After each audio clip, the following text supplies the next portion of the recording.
Hey everyone, this is Parthi from Letter Drop. Really excited to have Laura on our podcast. She is a sales manager at Dreamdata, and more likely than not, you've probably seen her on LinkedIn because she produces a lot of great content along with Stefan from Dreamdata as well. That's how I first met Laura. She just started appearing on my feed. I really loved a lot of the content that she was putting out. She was speaking to a lot of pain points that I feel like us in B2B around marketing and sales just feel very deeply. And there's just a lot of engagement there. I see a lot of the community um, responding to her, sharing her content. And so I just had to reach out.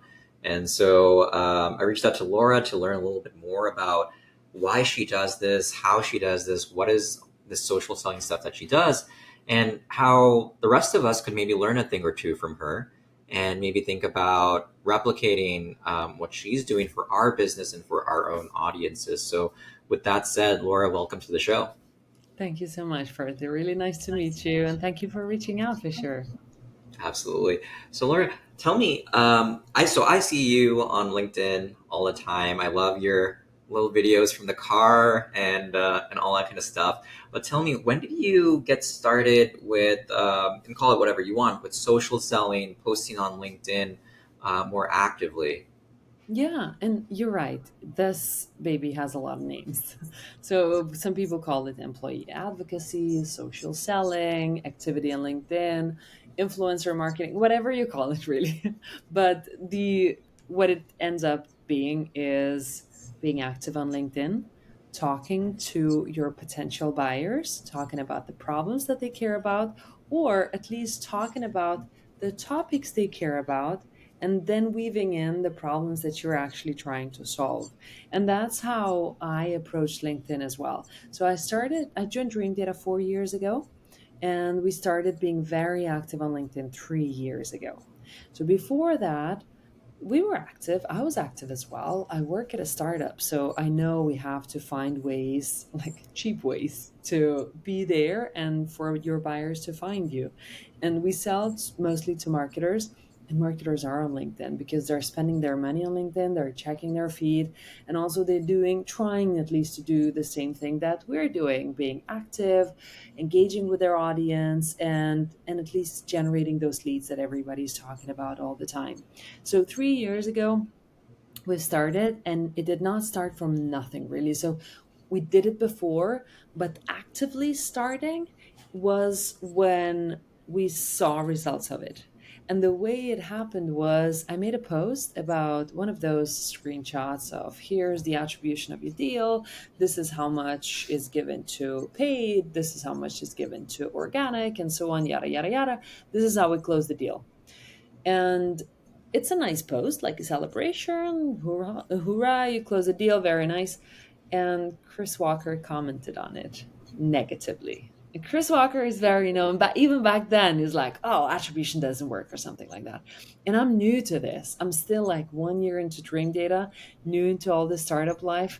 It's like, this is a negative comment from a very influential person. I go over to Stefan, our CMO, and say, Stefan, should I just delete the post, delete the comment? What should we do? And he's a clever man. Stefan's a very clever man. He's saying, you know what?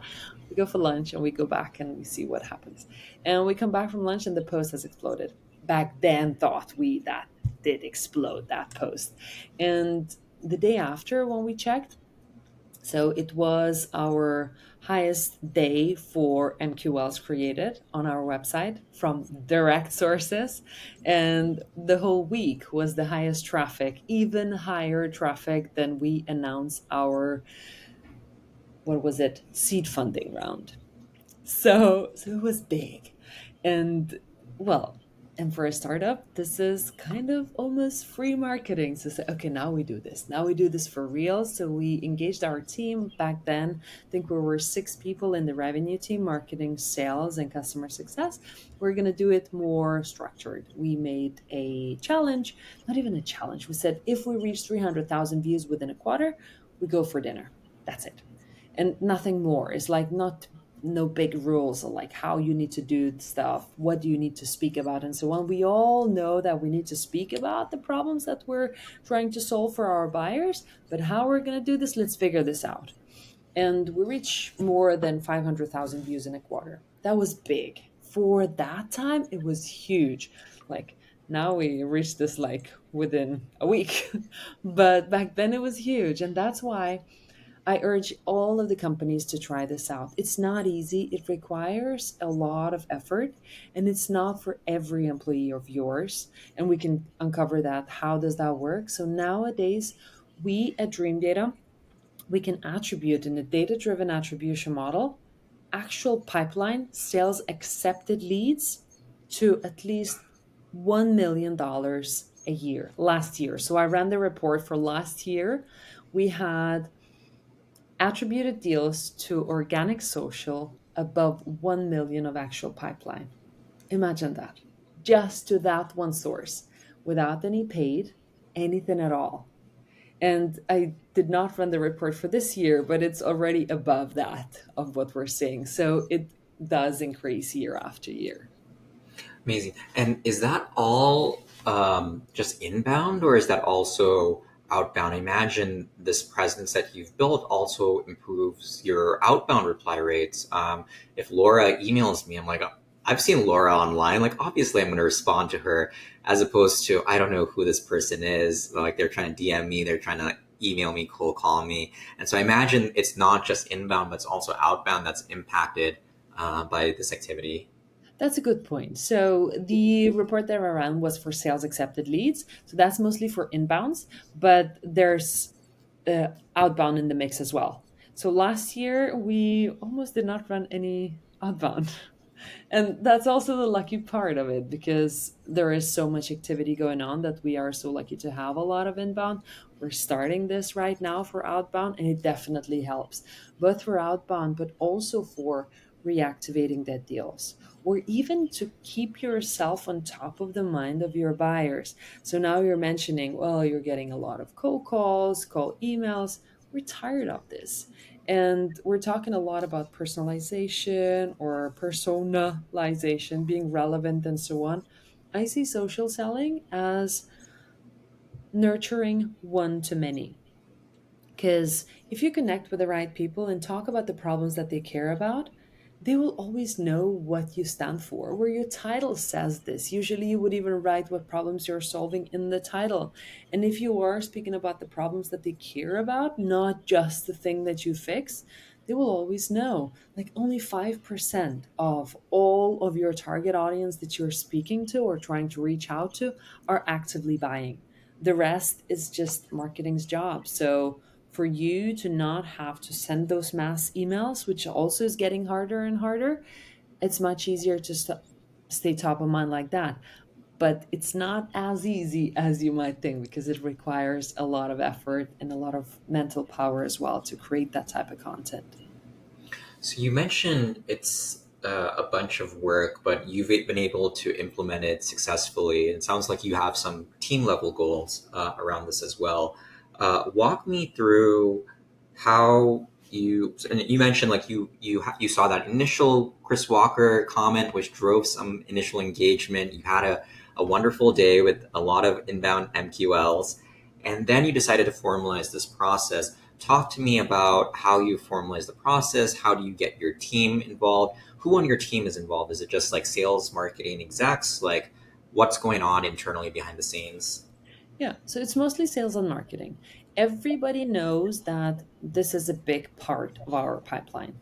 And if anybody would like to post, so our CTO posts a lot as well. Like our RevOps guy posts a lot as well. So because they care about this and they care about their presence on LinkedIn, then they're posting on LinkedIn as well. So it's kind of almost a personal goal for them as well. But so we did not put it into a very heavy structure that, oh, you need to post this X amount of times and so on. People are very different. So the way we do it is we constantly talk about the results of social selling, which means that this is an important topic, that we focus on this because this is important for us. And if it is something that you would like to be engaged in, you will get all the support to do it. because it's both a personal thing, because you're setting your personality ahead in front of everybody, especially if you do like videos or pictures and so on. So we'll support you as much as we can. So the way we did it is we have a Slack group for social selling. Everybody who's posting, they do post their link into that Slack channel, and whoever is in there, you both see that others are posting, you get inspired to post yourself, you engage with your colleagues post as well. And sometimes when you're out of inspiration, you can just copy paste your colleagues post, because nobody also can see that either. And some people post like once a month, some other people post twice a week, three times a week. There are some of my colleagues who really pick this up. MC, Ines, David, they're really active, and it is a part of their identity. So it's not just me and Stefan or Dreamdata co-founders. There are a lot of other colleagues who do that actively, and they have their own vibe, their own voice, and it's kind of they found their own identity through it as well. That also helps Dreamdata to drive pipeline, and everybody knows that this is a big thing. And there is a big support system that we also help people with. So what we before in time, actually we should repeat that more often, we used to invite people who know a lot about social selling, or at least do that in their companies, just to share their knowledge or to tell how they're doing that at their company. How are they creating content? What kind of competition? Just more or less like this conversation for sure. It's like to be inspired to do a little bit differently, and also to put back the spotlight that this is important for us. When we run big campaigns at Dream Data, that's where we enable everybody to post as well. So there we speak about this is important. Even if you don't post that often, we want you to do it because it will amplify the campaign.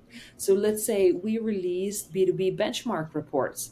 So our content team has created a lot of content, blogs and pictures, reports, where you can just go in, pick up what you would like to speak about, and either tweak it as your own language or just pick it up as it is and then ship it as yours, so that it is getting amplified as well. So there is not that a kind of a huge structure around it, but there is a lot of focus that this is important for us. And that gets amplified a lot throughout the team. Gotcha.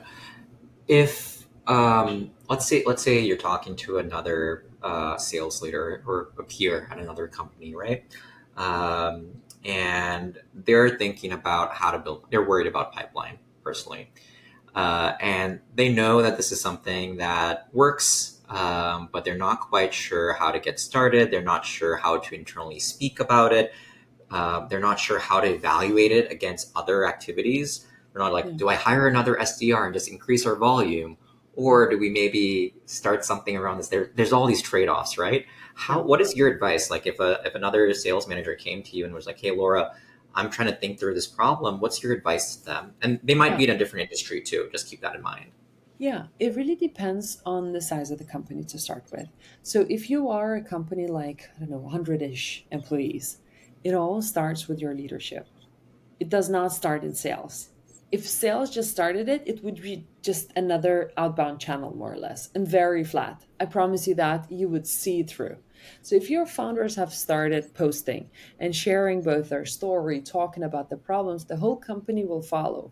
It will be so much easier for everybody to kick this off when you see that your leadership is doing this as well. So if you, as a sales leader, want to start doing this and want to enable your team to start posting, like mindfully posting, not just resharing the stuff, you have to pave the way. And you're going to fail a couple of times, kind of a lot of times. So B2B customer journeys are really long. And for you to be able to see what works, it will take you at least the length of your customer journey to nail what's actually working in social selling. So pick up your cadence, start posting yourself, talk about with your leadership team that we're doing this. So this is not just another social media that people are going to scroll through. This is where they do outbound. So if they're there actively and talking and people can see them on video, it will be so much easier for them to reach their prospects as well. So the waiting between should we hire another SDR and get more volume, or should we start doing social selling, this is not possible to measure what is going to help out for you because you've never tried that thing. But you know what you can get out of that volume. And if that volume is getting lower and lower, that's where you know that you have to start to look for other sources to do something else. And once you started to do it, then start to look for people who are actually engaging with it and find it exciting in your team and enable them first. As soon as you've got those advocates following you as well and posting their own, because they're going to fail as well, they're going to feel like shit too, because like a couple of people only like it and no engagement at all till they actually find their voice to do it. And once that core team is in and you can see some results out of it, and you do that mindfully, there are a lot of techniques how you can do your mindful outbound through LinkedIn as well. Then it will be easier to get the whole rest of the team in there. And if you want, we can talk about how to actually do that mindful outbound, which is also an exciting topic. Yeah, let's jump into that. For us, actually, personally, our we do a little bit of like trigger based or signal, whatever you want to call it, Yeah, based selling today. Our best trigger or outbound is somebody gets a new job, new hire. The second best one is engaged or talked about content. Like we talked about an idea or a problem. We see people in our comments, we see people in our likes, we see people checking out our profile, doing whatever after we did something. They're curious. They're like, hey, like this person said something that resonates with me. I'm exactly. just curious what's going on. So that's kind of a little bit of a hand raising signal saying, like, I at least care about this problem area. And so if we reach out to those people, we actually have a very high success rate. So that's our second best signal. So I'd love to learn how you're doing things today and how you use this for thoughtful outbound. Yeah, it's very similar. So I like this type of a way. And the very important addition to the way you do it is, and I'm sure you also do it like that, don't think that every person who visits your profile or liked something is a lead, that you can just convert them. Start conversations. Like this is LinkedIn social selling 101. Don't try to book a meeting. Start a conversation, figure out if there's interest. And when there is interest, then you can ask for the meeting when you have actually earned the right to do it. Because if somebody visit your profile and then they responded to your message and say, "Oh, but do you want a meeting?" It's like, oh my God. It's like, nice, but you kind of tricked me into that your outbound was nicer than others, but you still tricked me and asked for a meeting. So it is that type of a balance of how to run this. So the way we one of the things like to add to your outbound, if you have an NSDR team and they started social selling, what will help them as well is when you've got your target list of your accounts in LinkedIn Sales Nav or wherever you have them, best with LinkedIn Sales Nav because then you can create their curated list and the feed of what the people are talking about, your prospects that you follow, that you never had conversations with. Maybe you're not even connected with them. So the best way to do it is first you put them into a list, you start following their feed, you start liking their posts. You don't have to comment. Sometimes it might feel weird, especially if it is like a niche area where they get a couple of likes and no comments, and then you're the only salesperson who comments something really stupid. Then it's like, still doesn't work. So just start liking. You will start appearing in their feed as well and start learning what is it that they care about. Is it hiring? Is it fundraising or something about their own product or something like that? You start following that. And after a couple of weeks of engagement, then you can send a connection request. Blank. You don't have to add a message. For me personally, when creating content and following them, the best outreach and connection is without a message because it doesn't feel as salesy. After that, you continue engaging with their content for another week, and then you can start a conversation. You know them, you know what is it that you have engaged, and of course, there are a lot of prospects that then go into their profile and check out what is it that that person was speaking about and how you could start the conversation that is talking about their problems. Probably they also have seen your post in their feed as well, so you're kind of familiar to each other. So it's not even cold anymore and it's not even triggered because likely they didn't even look at your profile. And then when you started that conversation, don't ask for a meeting so far, work, work, work, share relevant content, and then later you can ask for a meeting. It takes a long time, but it really, really works. It works so much better than just blasting hundreds of emails out and nobody actually reading them. And I feel like so we do something similar. We actually layer it in with multi-channel. So we will do email, we will do cold calling, Good idea. and what we will observe is that people actually recognize our SDR or myself or AE from LinkedIn. They'll be like, "Oh yeah, I've seen your post before." It's not like a screw you hang up. It's like, "Oh Yeah. yeah, I've seen you before. You seem familiar. You have 30 seconds. Let's chat."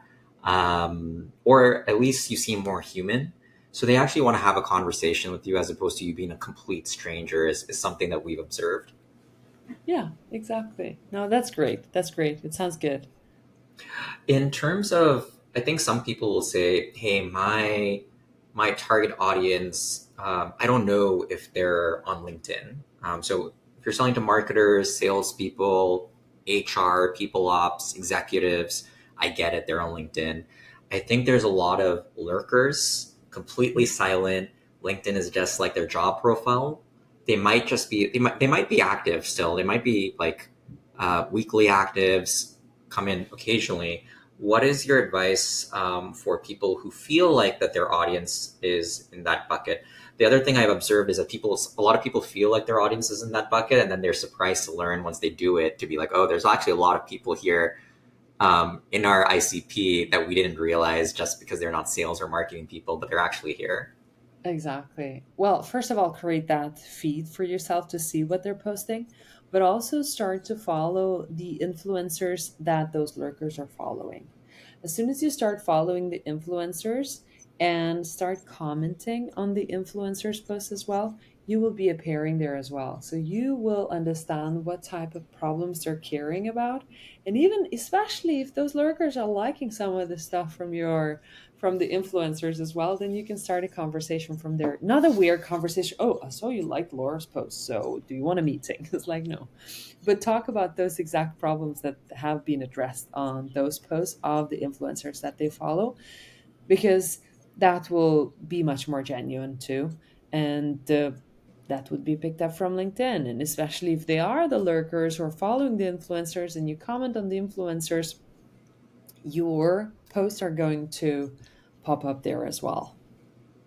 Yeah, I feel like there's a lot of people who don't realize that the more you engage with people, the more the LinkedIn algorithm also puts each other's content Yeah, in your feeds. And so, like honestly, like if there's an account you want to try to target, the best way to get your passive content in front of them is to just start engaging with them in some capacity. exactly.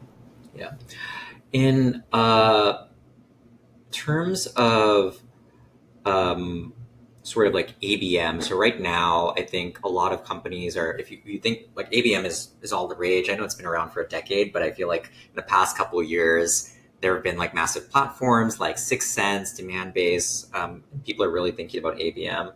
And when I talk to go to market leaders, let's say on the sales and marketing side in terms of ABM, what they end up doing is we're going to do a bunch of display ads. And then we're going to also do a bunch of outreach. And it's like these 20 people, 100 accounts, 20 people each. So these 2,000 people, just a bunch of ads, a bunch of outreach. And that is it. That is ABM in a nutshell to them. And one of the things I realize is like, sure, like your display ads might get their attention, or at least they're going to see it. But when your sales team outreaches to them, and to your point, they're just like asking for a meeting, there's a lot of like, there's not a lot of give. No. There's not a lot of trust, essentially. And I feel like this is the element that a lot of salespeople need, or SDRs, anybody, or full cycle AEs, anyone who's doing outreach needs to understand is like you need to build that trust before and earn the right to ask for a meeting. So I'm just curious about your thoughts on that in terms of like doing sales outreach and earning the right or earning that trust first before you ask for a meeting. Yeah, all of the platforms you mentioned are great because they are helping you to understand the ads we're serving, Are we Yeah. seeing any intent from those companies coming in? Which is great. You already can see some of that working. But where it breaks is we don't actually know if it actually converts further down the pipeline. Are we actually getting any sales qualified leads? And to bridge that gap is to engage your sales team. So if you're a sales team on top of the ABM that you're doing, you've got the list. First of all, the more important than ever, align that list with sales to start with. So somebody in sales has to own those accounts. ABM is a sales activity from a long time ago. Marketing just picked it up. But those lists have to align. As soon as the two lists do align and you start seeing that kind of engagement and sales are doing social selling plus have a list of all of those ABM accounts and your target audience, what is it that they're posting? They're engaging with them further down the line, if you're mapping those ads that you're serving to them to further pipeline, to further activities, what sales are doing, and putting into one customer journey view, then you're able to see, is this working? Are we doing this the right way? Because ABM is the activity between marketing and sales. Both of the teams separately cannot execute that. And that will make it so much easier. So you see some of the intent. Sales can do outreach, but sales can also start engaging with those buyers on social because they're probably not ready to buy. They're just interested because you did a good ad or something like that, or created a good downloaded file or something that they can have a look at. But then as soon as sales starts engaging with them, and then later, when having that permission to ask because we've been giving them something, then you can always start a conversation. And then later, if there is interest, you can ask for a meeting. And there you have tied everything in. So, marketing made a list, marketing served some ads, we have seen the intent coming in, sales did the outreach, and it sounds linear, but it's not. Sometimes all of these things are interconnected and like 10 people involved from the same account. Then finally, we've got a sales accepted lead, and we're working further on that. Yeah. On that note, I think earlier in the conversation you mentioned that at least like last year or in the past, you could attribute $1 million in SALs. Is that right? And yes, Um, sales accepted leads. to sales accepted leads to some of your activity on LinkedIn. Yeah. Tell me a little bit more about that process. How exactly do you know like this is the activity? Is that a lower bound or is that exact? Is that just people like impressions in many cases are kind of hidden on LinkedIn, right? So I'm curious as to how you got to that number and how other teams should think about Yeah. understanding that number For themselves. sure. So Dreamdata is a LinkedIn marketing partner. So we're able to attribute your LinkedIn ad serve, so both impressions and interactions with your ads to your buyer's journey. So we're actually mapping both the paid initiatives, but also organic initiatives to pipeline and to close deals. So the number that I mentioned is purely organic social attributed to sales accepted leads and organic social from your company page. And also, if they landed organically, clicked your LinkedIn, like learn more about Dream Data on the LinkedIn page and landed on the Dream Data's website, that's also organic social. Gotcha. So it's largely stuff that came from the company page, but if they just went to your profile, engaged with you, did a DM or anything like that, that's not counted in this. So it could actually be a higher It number. can be. So, since Dream Data is a LinkedIn marketing partner, we're getting all the data that LinkedIn offers us. There are other Yeah. platforms that support scraping the data and giving you that personal posting information as well. You can engage with those, but so far we're only doing what we're getting from LinkedIn, and that is mostly company postings, what lands on the website, and also remember to be good with your UTMs because there are a lot of links that you're putting in your profile that make sure that those are also mapping in. And that is very much marketing's job to start understanding that and help out sales to make their profiles ready for social selling and ready to understand if it's actually working when somebody's landing there as well. You brought up something really good right now. This divide between marketing and sales. I think there are some folks on the sales side who would say the social selling thing sounds a little like marketing. It's like personal marketing, essentially. So is it really my job? What is your response to that? It's so funny. The recent talk that I did on a LinkedIn conference in Copenhagen, in Odense, actually in Denmark, was on the topic social selling. Is this marketing or sales job? Because each team has an opinion because it says social selling. So it's kind of sales job, but it's literally what you do on LinkedIn is kind of marketing. So it's for the both teams, and it has to align pretty well because it starts with defining your ICP. What is your ideal customer profile? Who is it that we're targeting? Your messaging has to match as well. So kind of it doesn't have to be the same message that your company is speaking about, but marketing's message has also to resonate with a sales message, and sales message is usually much more personal, much more outgoing, a little bit easier to read, and marketing gets it a little bit like heavier and brand branded ways as well. But those two has to align. So there is nothing called sales or marketing anymore. And I also even speak a lot about that. I think that BDR teams should report to marketing all the time as well, because, well, basically what they're doing is refining the messaging to catch the prospect and to help on that type of lead generation. That is marketing's job. Even cold calling, you're refining your messaging. How am I outreaching to this prospect? And it has to be aligned with how marketing is speaking. And if they're tweaking some stuff on the website or trying some new messaging, it has to go through the whole cycle, and sales has to start looking into that as well. So it's for the both teams. I'm sorry. Both of you have to work together to get this to work, but it starts with leadership. As I mentioned at the beginning, if your leadership is aligned on this, it will be so much easier for both teams to work together on this and to build it as a common thing. So map it out. Map out what kind of things sales needs from marketing to be good at social selling, what kind of things marketing expects from sales as soon as they have created something. What do they want sales to do? Do they want to tweak it? Do they want them to go with as it is? Because sales very often, if they're not active on LinkedIn, they will be a little bit afraid of like ruining the marketing's messaging.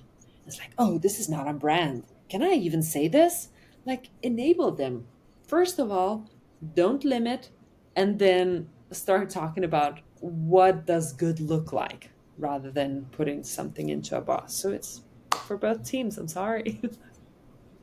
Yeah, I mean, like if you think about it, your SDRs are already sending that messaging out via cold calls and email, so it's just another channel. Like I think you need to have been aligned on that earlier as well, right? So I think I do see that fear from people where they're like, "Oh, can I say this online?" I'm just like, "Well, you're saying it in email, so Yeah. hopefully it's the same across channels."